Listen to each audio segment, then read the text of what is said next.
What's up, guys? Welcome back, and stepping away from Shotgun Land, and to celebrate the release of a brand new season for Modern Warfare, we're going to be breaking down the newest and one of the new strongest SMGs in the game, the Fennec, the Fennec, or as I like to call it, just the Vector, as most of you probably like to call it too. We're going to cover some basic stats for the gun, and then we're going to take a look at the attachment categories and see how some of the attachments work and which ones are special or unique to this gun particularly.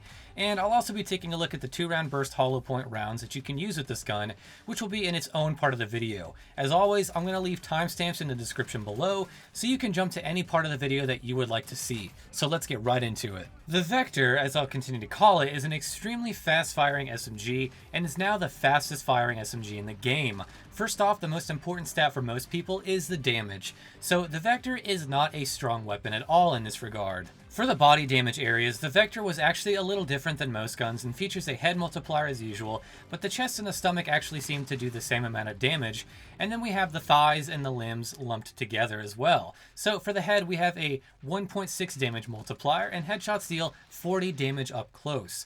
The chest and stomach deal about 25 damage, and we'll make that our base damage, which means up close, if you're hitting the chest or stomach, it's going to take 4 shots to kill. That sounds bad on paper, but remember, this is a fast-firing SMG, which we'll get into a little bit later. For limb shots, we do about 22 damage up close, so up close this gun can take anywhere from 5 shots to the legs, up to 3 headshots, but most likely it's going to be a 4-shot kill up close. At a distance, the damage is going to drop down to 24 for the head, 15 for the chest, and 13 for limbs. So as you can see from that, it is not a strong SMG in the slightest. It is actually pretty weak compared to a lot of them, especially the MP5, but we'll make up for it with something else, which is the fire rate. And the fire rate really is what makes this gun so special. It's roughly at around 1100 RPM, but keep in mind this is hand tested, so there may be a small bit of human error. Because of this, and despite the 4 shots to kill, the Vector is one of the fastest killing weapons in the game, with a time to kill of about 164 milliseconds based on the rate of fire and the 4-shot kill ability. Up close, this gun will delete people, and it's going to feel like straight butter when you use it. For the base aim down sights time, I have it sitting at around 14 frames or 233 milliseconds. Standard for guns like SMGs, and the sprint out time is roughly 8 frames or so at about 133 milliseconds. Overall, it's pretty standard in terms of mobility in the SMG class. For recoil, this is definitely going to be an issue with this gun, especially at those longer ranges. It kicks up and slightly to the left, and while it melts up close, landing your shots at further distances is going to be really difficult without the right attachments to help with it.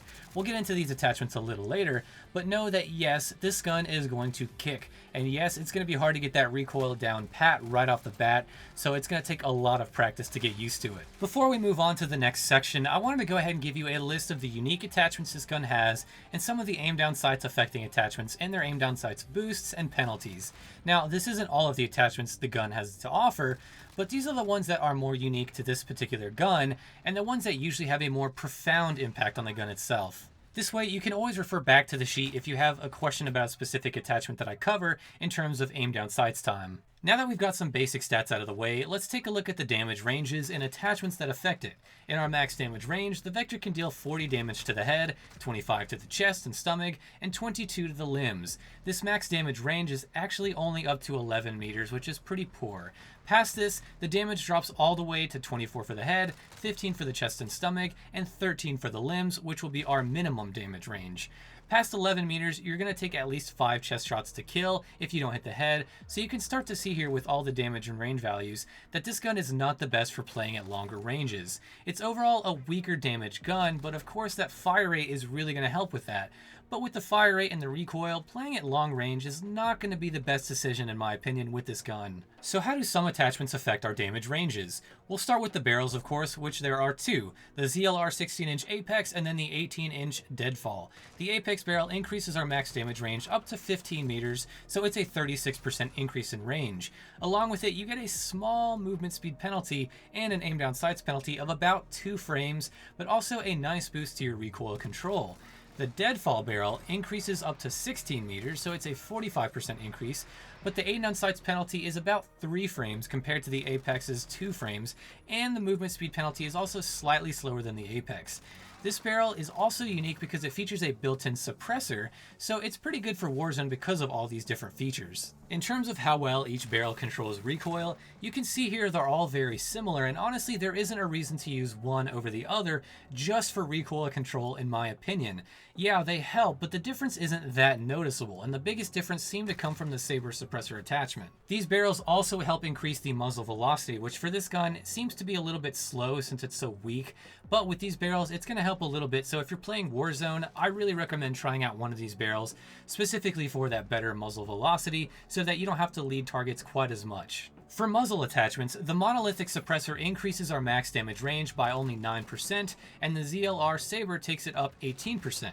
Of note, using the deadfall barrel will not let you use any muzzle attachments with it. No suppressor, no compensator, or anything like that. So if you want the most possible range, using the Saber suppressor with the Apex barrel gives you a nice 55% increase, taking the max damage range up to 17 meters. Looking at the lasers and the sprint out times, we have 3 of the usual suspects. The 1 milliwatt laser is going to help with your sprint out time by only a small bit, basically about a frame. Of note, all of the sprint out time reducing attachments really only helped about 1 frame, or slightly more than a frame, even the 5 milliwatt laser. The best setup was with the green 5 milliwatt and the stipple grip tape, which brought the sprint out time down 2 frames to about 100 milliseconds.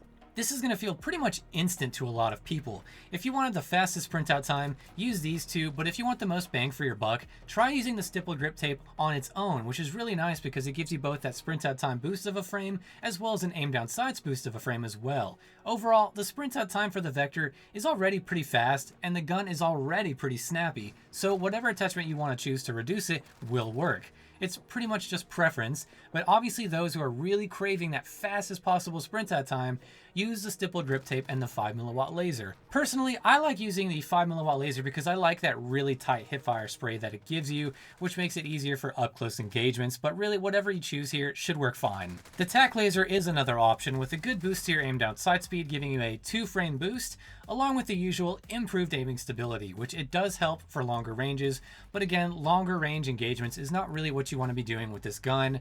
So this does help, but it's not my favorite attachment to use in the laser section. In the stock category, we have 4 to choose from, with the ZLR Blade, No Stock, and Forge Tech CQS stock all helping in great ways. The Forge Tech decreases your ADS speed by 1 frame, whereas the No Stock attachment takes it down about 2 frames, but it also hinders your recoil and aiming stability. It does give you a nice little boost to your movement speed, as you can see, but No Stock is definitely going to be useful only for those super close engagements. Otherwise, that recoil is going to give you a hard time at longer ranges with it on. The ZLR Blade, though, exclusive to this gun, helps aiming stability and helps to maintain your aim while you're moving.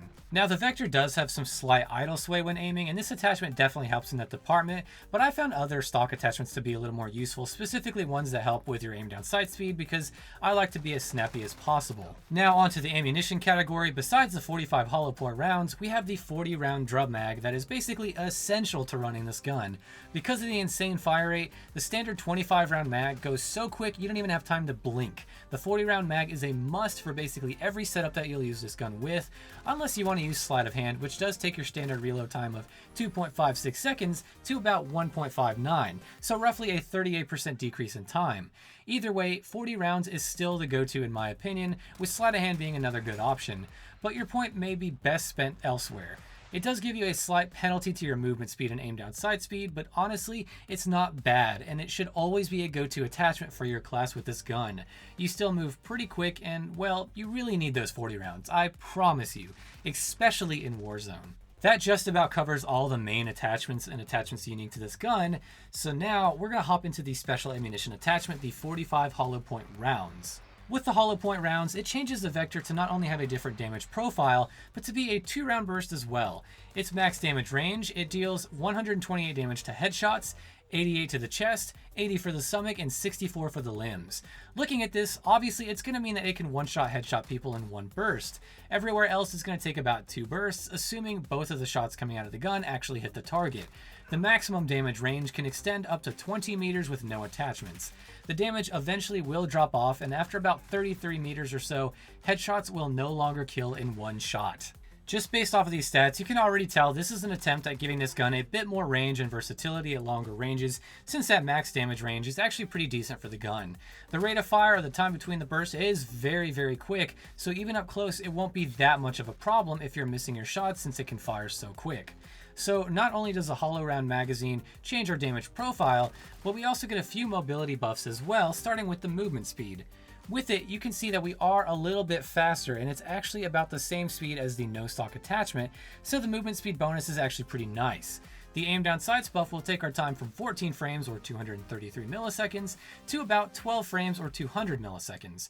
Overall, the mobility buffs are nice, and so is the potential damage from the attachment, but one of the huge downsides is it only has 12 rounds, so effectively you only have 6 shots since it is a 2-round burst. This gave me a lot of trouble when I was using it, especially at longer ranges, and while it does really help land those far range shots much easier and better, I couldn't help but think that this is just way less fun to run the gun this way than with its normal fire rate and damage. The whole specialty of the Vector is that fast fire rate, and using this attachment just kind of takes away from that fun aspect of it. You can run the hollow point rounds and do well with them. They're not bad, they're actually pretty good, but I think it takes away from the gun, and with only 6 shots, it makes it kind of a pain to use, especially if you play aggressively like I do. Since hollow point rounds are out of the way, let's take a look at 2 fun classes I think you guys are going to like, with one focused on mobility and the other being a more well-rounded class that I think most of you should try. First, we'll take a look at the well-rounded class for most engagements. For this class, use the 5mW laser or a laser of your choice for better hip firing, or even the tac laser, the Apex barrel for better range and recoil control, the Merc foregrip to yet again help with recoil, the 40-round drum mag, and the stippled grip. Now with the stippled grip, you actually get about the same aim down sights bonus as you do with the CQS stock, so you could use either one if you want, in my opinion. This class is going to be better suited for a little more range, but has much better recoil control and will help keep your shots on point much easier. This next class is going to be more suited for those of you who like to play more aggressively, or like to go balls to the wall, or go really hard and really fast, and no, that is not what she said. But for this one, equip the no stock attachment, the 5mW laser, the stippled grip tape, the 40-round drum mag, and the Merc foregrip. The biggest thing here is that we took off the barrel and we added no stock, which is really going to help, well, with aim down sight speed, but it's also going to hurt that recoil control and that range. So that's why we have the Merc foregrip to help with the recoil control a little bit, but this class is definitely more suited for fun and for really aggressive players. Just as a warning, you really do have to be close with this sort of setup. It's really unforgiving for long range engagements, so make sure to play it with maps like Vacant or Shipment, or things where you're going to be really up close and personal with people. Since all the stats are pretty much out of the way, now I can share kind of my subjective opinion on the gun, and I want to share my thoughts on it as a whole. I actually really like this gun, and it's probably my new favorite SMG for the time being. I've always loved that sort of Scorpion from Black Ops 2 sort of gun, where it's just extremely high rate of fire and very unforgiving at range, but I love those kind of guns. While I don't think it's really competitive at longer ranges from its recoil and lower damage output, up close it can still be extremely deadly, and it's just a blast to unload 25 or 40 rounds in the blink of an eye. And while it still can't compete with the MP5 in a lot of ways, it's still really awesome and just fun to use. I would recommend avoiding using this gun at longer ranges and using it as sort of a long-range SMG, because it clearly isn't, so it isn't going to replace the AUG or the MP7, but if you are very aggressive and you love to be quick and melt people from existence, this gun is for you. Just remember to use that 40-round mag and have fun with it. And guys, that's just about going to cover it for this guide on the Fennec, the Fennec, however you want to say it, or the Vector as we'll call it. It was a doozy to make, but I hope you enjoyed the information. I hope you got something out of it. Don't be fooled, while my channel does say shotguns only, I obviously do cover other guns. I just really like focusing on shotguns because it's a niche not many people really like to cover, so that's what I'm here for. But also I do other guides and content guides and things like that, and just fun content overall. So if you like that sort of stuff, be sure to subscribe, make sure to drop a comment, and let me know what you guys think of the video. And with all that being said, I will see you guys in the next video.